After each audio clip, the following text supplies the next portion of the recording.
किशोरावस्था में ही सुभाष चंद्र बोस की मनोवृत्ति का झुकाव सांसारिक धन, वैभव, पदवी के बजाय जीवन की वास्तविकता को जानने और अपनी शक्ति तथा सामर्थ्य का उपयोग देश की प्रगति के लिए करने की तरफ होने लगा।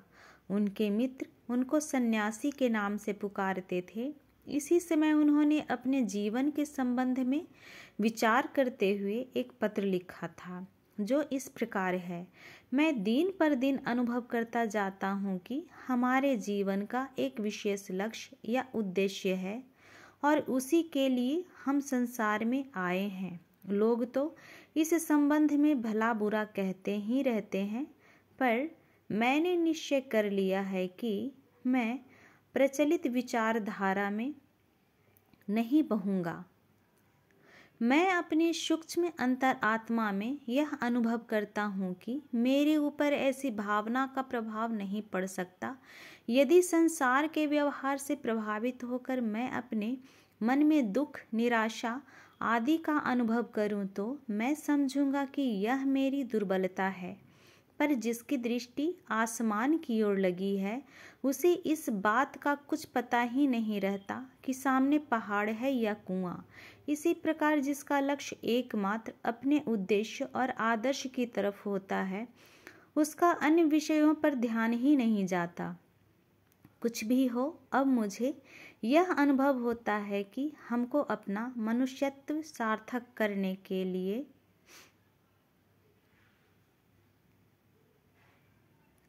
तीन बातें करनी है। पहला, भूतकाल को साकार करना, दूसरा, वर्तमान को उन्नत करना, तीसरा, भविष्य काल का निर्माण करना।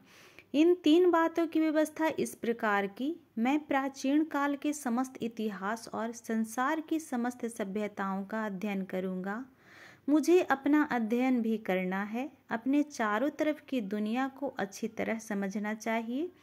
मुझे भारतवर्ष और दुनिया की वर्तमान अवस्था की पूरी जानकारी प्राप्त करनी चाहिए और इसके लिए विदेशों की यात्रा आवश्यक है। मुझे भविष्य संदेश वाहक होना है, तो इसके लिए प्रगति के नियमों का पता लगाना आवश्यक है। पूर्वी और पाश्चात्य दोनों सभ्यताओं की प्रवृत्तियों को समझना जरूरी है, जिससे मनुष्य जाति के भावी लक्ष्य को निर्धारित किया जा सके।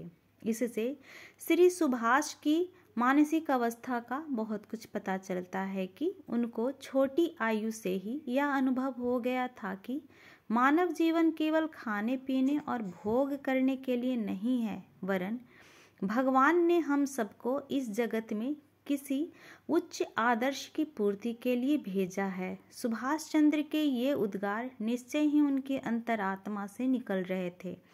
वे बार बार अपने साथियों को समझाते हुए इस प्रकार के प्रेरणादायक उद्गार प्रकट करने लगे। यदि हम मनुष्य बन सके तो भारत जागृत हो जाएगा। इसलिए अपने आप को पहचान कर अपने कर्तव्य का पालन करो। तुमको जो शक्ति प्राप्त हुई है उसको और विकसित करो। सुभाष चंद्र के इन सारी बातों से पता चलता है कि आजकल के युवकों के सामने जैसे कोई श्रेष्ठ आदर्श रह ही नहीं गया है और उन्होंने इंद्रिय परायणता को ही सबसे बड़ा काम और जीवन का उद्देश्य मान रखा है।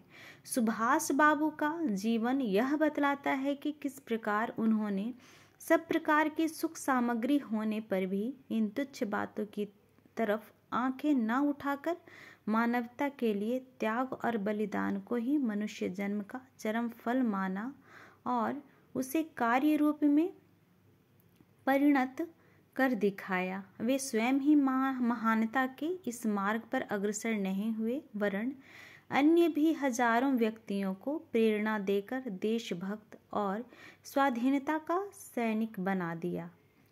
परम पूज्य गुरुदेव के विचार क्रांति अभियान से जुड़ने के लिए हमारे चैनल को लाइक, शेयर, सब्सक्राइब जरूर करें। बेल आइकन दबाना ना भूलें ताकि हर वीडियो का नोटिफिकेशन मिल सके।